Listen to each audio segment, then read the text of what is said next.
Essa pode ser a última vez que você fala de política na internet. Já são mais de 190 páginas censuradas às vésperas da eleição.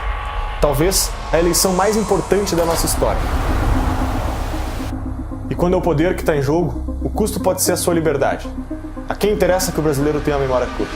De 89 para cá foram 7 eleições presidenciais. Chegou a hora de lembrar quais eram as promessas, as mentiras e as campanhas que nos trouxeram até aqui. Seja bem-vindo à mais nova série do Brasil Paralelo, o Teatro das Tesouras. Todos os episódios serão gratuitos. E para fazer isso, contamos com pessoas como você, que adquirem o nosso conteúdo exclusivo e garantem a continuidade da nossa missão. Preparamos um conteúdo exclusivo sobre os bastidores desse teatro. Reunimos especialistas para analisarmos os discursos, a ciência política e as técnicas de marketing que definiram as vitórias até aqui. E você também pode fazer parte da assinatura do Brasil Paralelo. Com um único pagamento, você pode ter acesso a todo o conteúdo exclusivo produzido até aqui e tudo que ainda vamos produzir nas próximas séries. Se queremos recuperar a nossa cultura e mudar o Brasil, precisamos de você como protagonista. Fique agora com a série O Teatro das Tesouras e até breve.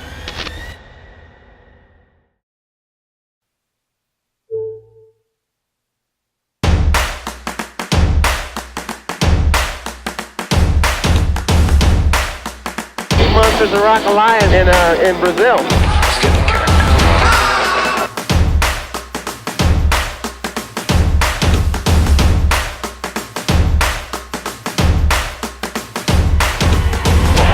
Vamos ver o Baggio. Vai fora, Brasil, campeão do mundo! Em 1994, Lula achava que era sua vez de carregar a faixa de presidente. Mas ele não contava com o surgimento de um novo personagem na disputa. O governo conseguiu passar essa lei que disciplina a relação das dívidas dos estados. O que interessa é resolver o problema das pessoas. Legislação que levasse ao debate. Que trate dos grandes problemas dos pequenos. O Brasil estava preso em um ciclo inflacionário. O plano Collor havia fracassado e o vice que assumiu também não deu conta do recado. A consequência? Uma economia menos produtiva, com menos produtos disponíveis e com a mesma demanda de consumo. Peguei o último, né? O que eu posso fazer? Pelo menos um. A solução desses problemas estava em primeiro lugar como critério para definir o voto naquele ano.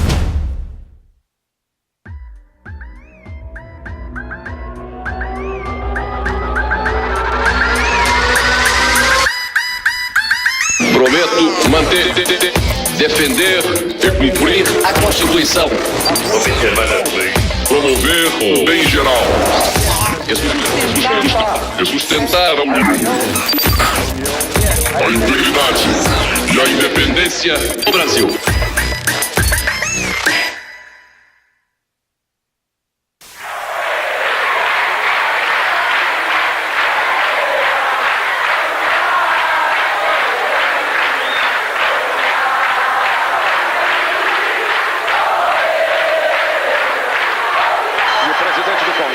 Aciona a campainha pedindo silêncio das galerias para que comece a parte efetiva da posse. Prometo manter, defender e cumprir a Constituição, observar as leis, promover o bem geral do povo brasileiro, sustentar a união, a integridade e a independência do Brasil.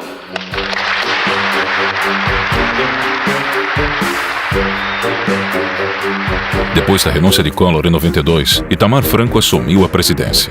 Sem adversários à altura, Lula deixou de ser só o líder dos trabalhadores para ser também o provável vencedor da próxima eleição. Lula mantém a liderança e foi o que mais cresceu. Se a eleição fosse hoje, Luiz Inácio Lula da Silva, do PT, ficaria em primeiro lugar, com 39%. Na última pesquisa, ele tinha a preferência de 36% dos eleitores. As intenções de voto indicavam Lula como futuro presidente, e o PT já estava escolhendo os ministros. O Lula tem uma bancada no Congresso Nacional que não teve um nome envolvido na CPI do Collor, um nome na lista do jogo do bicho. Tem uma bancada que tem ética na política. A esperança em Lula era tão grande que em abril de 1993, o presidente do PSDB admitiu a intenção de formar uma aliança com o PT para concorrer em outubro. Mas o sonho de Lula de finalmente ser o presidente do Brasil começou a desabar. O novo ministro da Fazenda, Fernando Henrique Cardoso, se reúne com os líderes do PSDB. O principal assunto foi uma estratégia para evitar choques entre o partido... Em maio de 93, o desconhecido Fernando Henrique Cardoso foi nomeado pelo presidente Itamar Franco para o cargo de ministro da Fazenda. A missão de FHC era acabar com a inflação que chegava a 1.348%. O desespero do brasileiro pesava em seus ombros.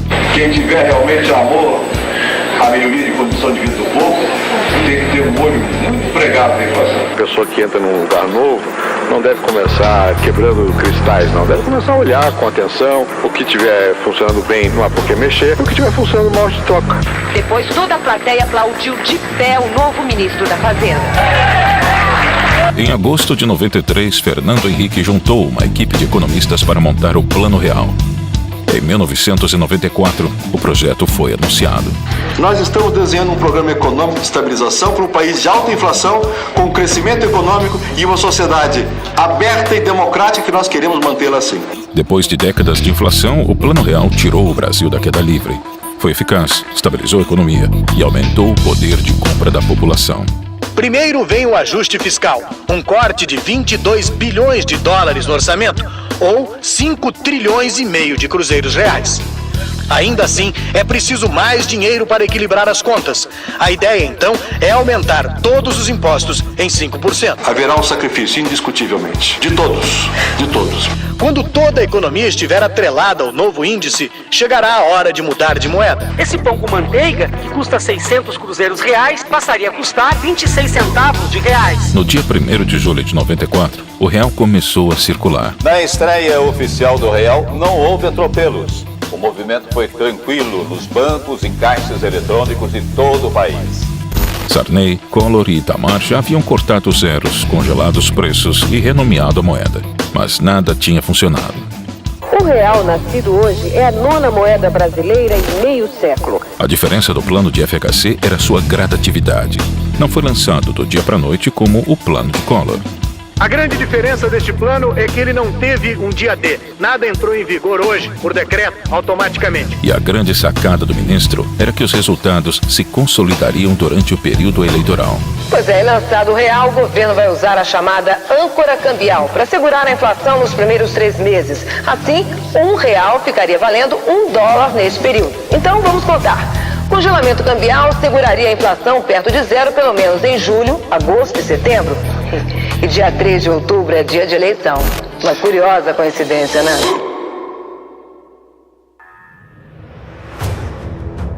Eu quero ser um presidente que trate dos grandes problemas dos pequenos, mais humildes. Porque a maioria dos governos sempre tratava dos pequenos problemas dos grandes. Agora, conhecido pelos brasileiros, Fernando Henrique se demitiu do cargo de ministro para ser candidato à presidência pelo PSDB, partido que 1 ano antes queria formar chapa com Lula. Eu vou ser presidente da República e de mãos dadas com o Tasso, nós vamos mudar o Brasil! Nós vamos mudar o Brasil! O sucesso do Plano Real tornou o FHC um forte concorrente na corrida eleitoral.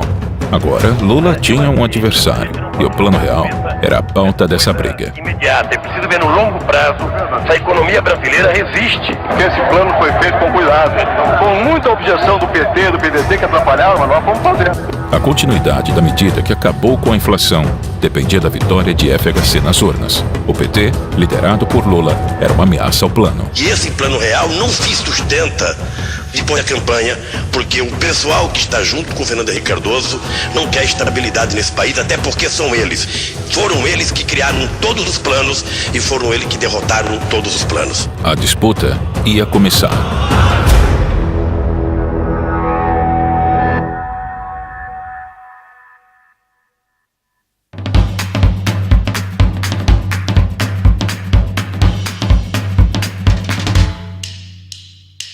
Cedo ou tarde, a morte se abaterá sobre cada um de nós e nenhum de nós poderá detê-lo. O candidato sorteado para perguntar. Vamos lá, segura, me ajuda aí, por favor.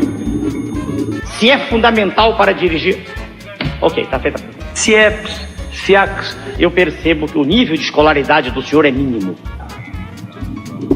É muita ignorância querer confundir capacidade política com curso superior. Não por ignorância, perdoe-me, senhor. O nosso satélite, a Lua, gira em torno da Terra e nenhum de nós pode fazer absolutamente nada para modificar sua trajetória. O seu tempo está correndo. Sim. Saiu você, Lula. Você vê aqui. Erraram os que votaram no Collor e erramos nós que votamos no Lula. Sabe por quê? Pela inexperiência. CIEPS, CIACS. Agora, ao contrário. A mim. Dê a preferência ao Fernando Henrique. Então vamos lá? Claro, vamos lá. Eu não tinha dúvida quanto à preferência, governador Brizola. Um dia de sol equivale a 315 mil usinas de Itaipu funcionando o tempo todo. Risonho, amável, não briga com ninguém. Quer dizer... Já que ele foi tão amável em se referir a mim, eu fiquei até com a expectativa que o segundo turno ele vote em mim. Vamos lá. Opa. Existe um cancro fagedênico destruindo as entranhas da nação. A mídia foi bastante cruel comigo esses meses todos. Todos. Eu montava em cavalo, diziam que era Jack.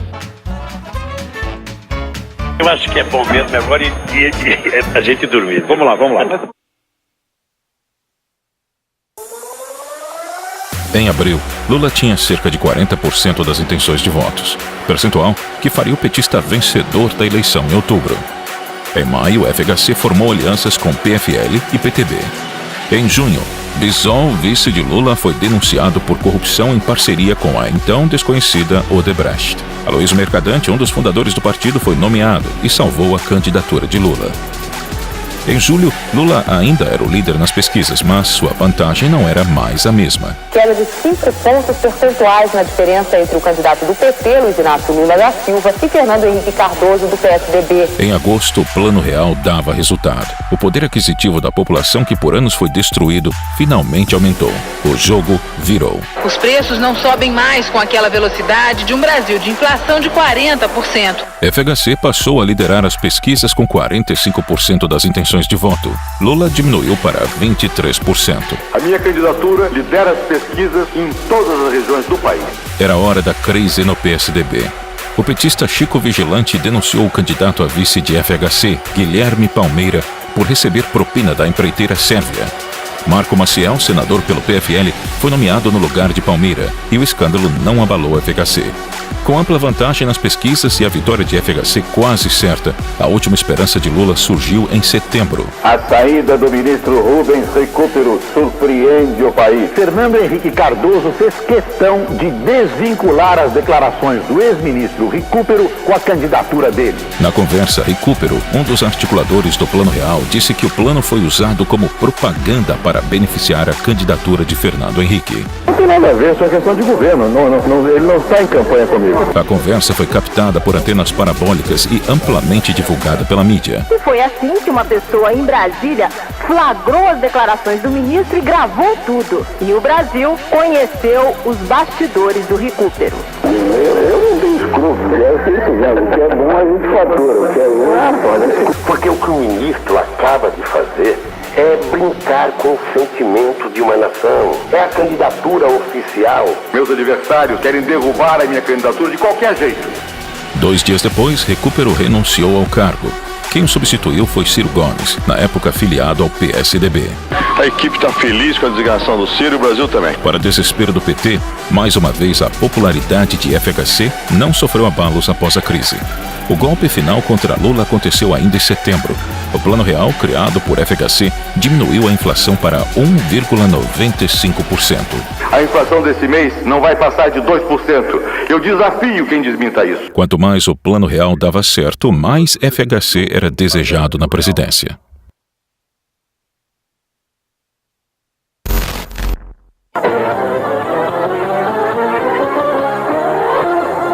O candidato Fernando Henrique Cardoso votou pela manhã em São Paulo. A movimentação em frente ao prédio onde ele mora, na zona oeste da capital, começou bem cedo.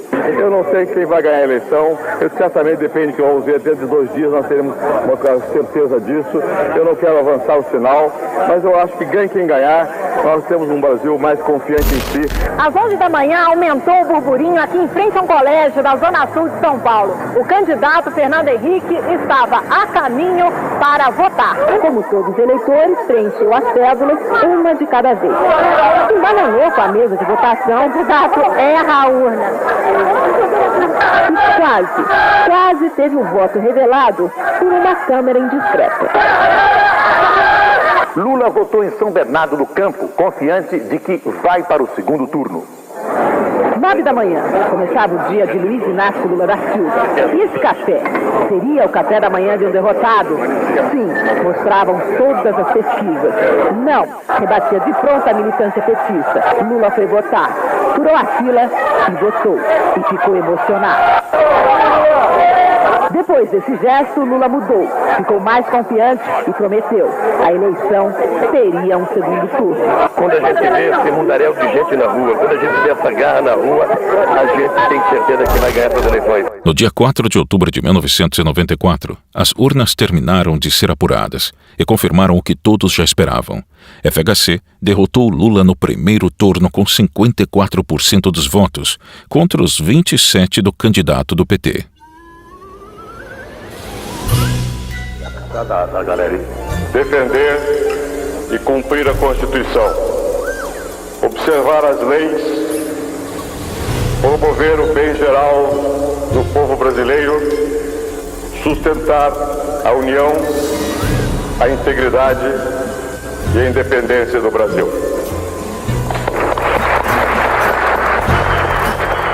No comando da nação, FHC deu continuidade ao Plano Real.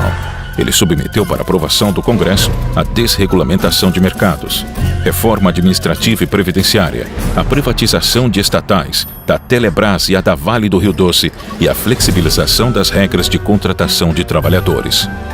Em setembro de 1997, FHC conseguiu a aprovação da emenda constitucional que permitiria a própria reeleição em 98. O Congresso vai instalar a comissão especial que vai analisar a emenda da reeleição no próximo dia 15. Naquela época, o segundo mandato em sequência dos cargos executivos era proibido pela lei. Para um assunto polêmico, toda a cautela. O presidente da Câmara, deputado Luiz Eduardo Magalhães, teve um encontro reservado com o presidente Fernando Henrique no Palácio do Planalto. A oposição não deixou barato e acusou o governo de compra de votos para passar o projeto.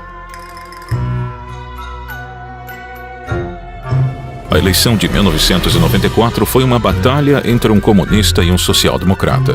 Foi a disputa entre duas variações da esquerda, PT e PSDB. FHC e Lula ocuparam os holofotes como atores principais, e os dois saíram vencedores. Na prática, era o início do socialismo fabiano no Brasil. Se a eleição de 89 foi um circo, a de 94 foi uma peça de teatro.